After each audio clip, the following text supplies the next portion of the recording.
Hi there, it's Alexandra from the Middlesized Garden YouTube channel and blog, and today we're going to talk about saving money in the garden. I'm going to talk about saving money in the flower garden, and Liz Zorab of the Byther Farm YouTube channel and blog is going to talk about saving money in the veg garden. Liz Zorab's best-selling book, Grounded, tells the story of how she and her husband bought just under an acre of field a few years ago, and they're now almost self-sufficient. They're about 80% self-sufficient in what they eat and drink, and it's all been done on a tiny budget.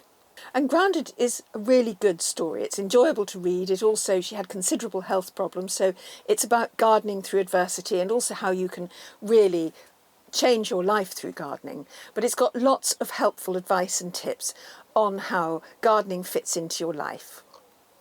I'll put links in the description below to Liz's video on saving money in the veg garden, and also to Grounded and to any other resources we mention.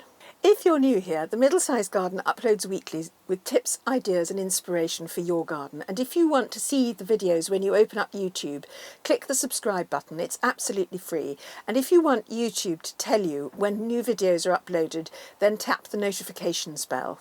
My first tip is plan ahead before you go shopping, and this is particularly important in your main herbaceous borders.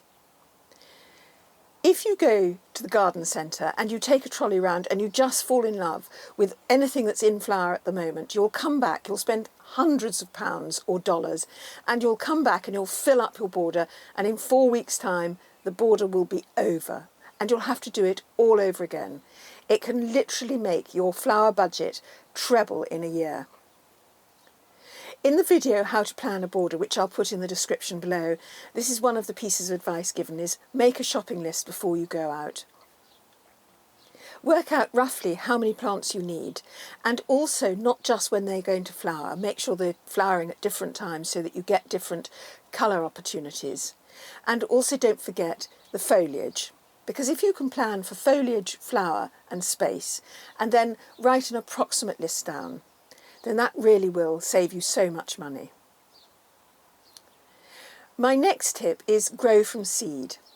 Seed packets cost just a few pounds or a few dollars. And of course it's much easier to grow from seed if you've got a greenhouse or a polytunnel or a potting shed. But I have lots of gardening friends who grow their seeds on windowsills. It's best to choose a slightly cool room, by the way, because if it's too warm a room, the seeds will sprout really quickly and they'll get leggy.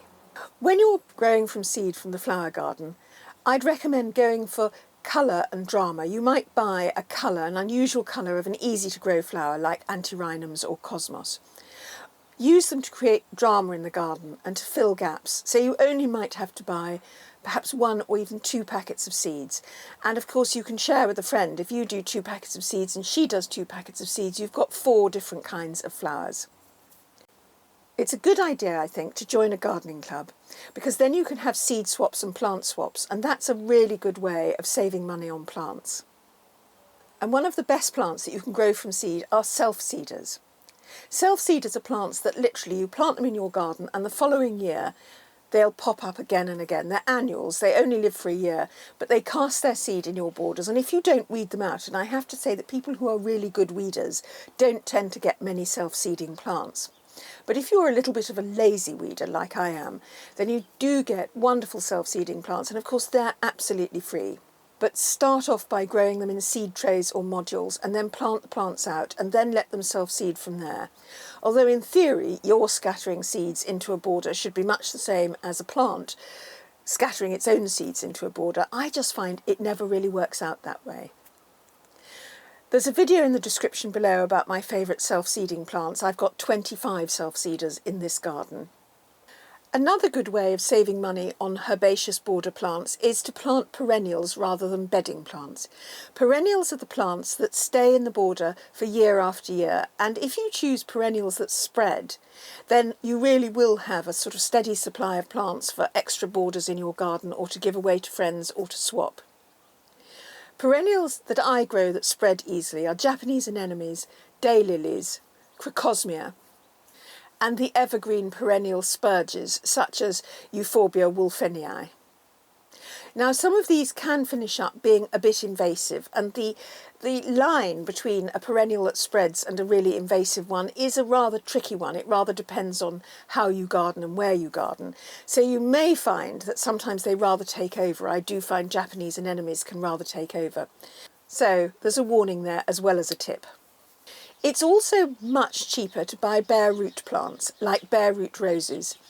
And of course they look like nothing. They often sent to you in the post in a biodegradable envelope, so it's much cheaper to transport them. And because they're grown in a field rather than in pots, they're cheaper to grow. They use less labour, less water and everything like that, and that's why they're cheaper.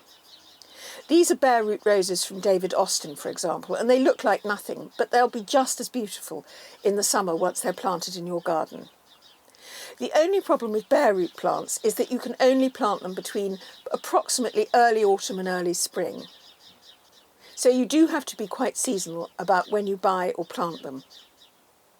But they're a great, environmentally friendly, money-saving option. So what about saving money on tools and equipment? I think perhaps the first thing I'd say here is that it is worth splashing out to buy really good quality tools. You don't need a lot of tools. There's a blog post and a video about the 7 essential tools in the description below. But if you have something like secateurs, it really helps to get good quality ones, and they'll last longer. My Felco secateurs are over 30 years old. Once again, this is another reason why I think it's a good idea to join a gardening club, or perhaps to go onto a social media like a Facebook gardening club group page. So you can talk to people about brands that they've found are really good. I belong to a professional gardeners Facebook group, and many of them have over and over and over said that Showa gardening gloves are really good, and also that Felco or Niwaki secateurs are good. And of course the brands will be perhaps different depending on where you live. And now over to Liz Zorab of Byther Farm for her money-saving tips in the flower garden, because although she mainly grows veg and is very self-sufficient, there are also wonderful flowers in her garden.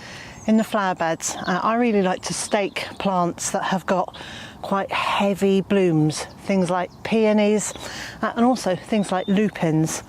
And over the years, I've been struggling with these metal shapes that kind of clip together, and I find them quite hard to push into our dreadful ground, and I also find they don't support enough at the sides for a lot of our plants. So I have found a very cheap and easy way to support plants a little better, and that is to use offcuts of metal. So this is a metal grid that we found being thrown away by a local business. It even had a little metal joiner on it, and I've just created not quite a circle, but nearly. And I can put that over lower growing plants and just pop it into the ground like that, and they'll very quickly grow through it, but it will be really well supported by the metal grid. For our taller plants, I found some offcuts of stock netting, pig netting being given away, and in just the same way I've made a circle, and with the loose wire ends I've twisted them round on each other to hold them securely. I have a couple of canes which I've threaded through, and then I can put that over the plant while it's still quite short, and just push these canes into the ground to secure it in place, and then that's nice and firm, and the plant will grow up and through it. It's large enough in its gaps here for the blooms to be able to come through, and by midsummer this frame is pretty much covered with foliage and blossoms. And for the even larger, more architectural plants like globe artichoke or cardoon, and you can see how tall the flower spikes get here. For these ones I've made an even larger circle of wire, and I can put those over while it's still young, while the leaves are still quite supple. And I can pop it over like that, and I can secure this with some short bamboo canes with eye protecting toppers on them. And then this plant will grow up and out, and when the really vicious winds that rip across our site in late summer arrive, this is fairly secure and far from flopping straight onto the ground. Mostly it will stay upright. And then it comes to getting gardening advice, gardening books and so on. And second-hand bookshops are very good for gardening books. You can find lots in there. A little word of warning, however, gardening has changed quite a lot over the last decade. So older books may suggest using more chemicals than people tend to now. And they may suggest things like double digging or practices that now are considered perhaps not so environmentally friendly or wildlife friendly, but it's still a good source of cheap practical books. And of course, blogs and YouTube channels like the Middlesized Garden or Liz Zorab at Byther Farm are a fabulous free resource because we try things out and we tell you how they work and how they've worked for us. For example, in Grounded, Liz's book, she's told us about a trial that she did with growing potatoes under 4 different kinds of mulch. And she discovered that you could get twice as many potatoes from a leaf mould mulch as you can from a wood chip mulch. There are a few money-saving tips quoted on the internet which I would just take a bit of issue with, and they perhaps don't save as much money as you might think, or they're not as effective. And the first one there is using vinegar as a weed killer. You can use vinegar as a weed killer, but it has to be full strength. And to be really effective, it has to be super strength, which can be a bit dangerous to use. If you use an ordinary vinegar to kill weeds, you have to repeat the application several times, and in the end that means that you're using quite a lot of vinegar, which of course you have to buy just as much as you have to buy a weed killer. And there was a university study that showed using vinegar as a weed killer could turn out to cost just the same as using a chemical weed killer. Really, the cheapest way to kill weeds is to hand weed them. Also, save money by making your own garden compost. Making your own garden compost is fantastic, and I would highly recommend it. And it will save you some money. There's a video about easy ways of making compost in the description below.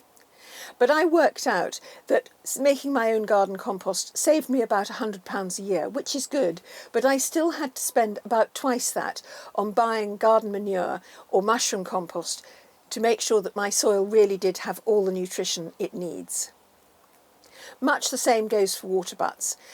One water butt, a small water butt, is not going to save you very much in water. Some very large water butts, which of course will cost more, all linked up to your home and your sheds, really will be a huge help, and water is an expensive resource, so I would recommend doing it, but don't think that one small water butt is going to make a huge difference. So do go over now to Liz Zorab at Byther Farm for her tips on saving money in the veg garden. And if you've got any money-saving tips, then do leave them in the comments below. And subscribe to the Middlesized Garden if you'd like more tips, ideas and inspiration. And thank you for watching. Goodbye.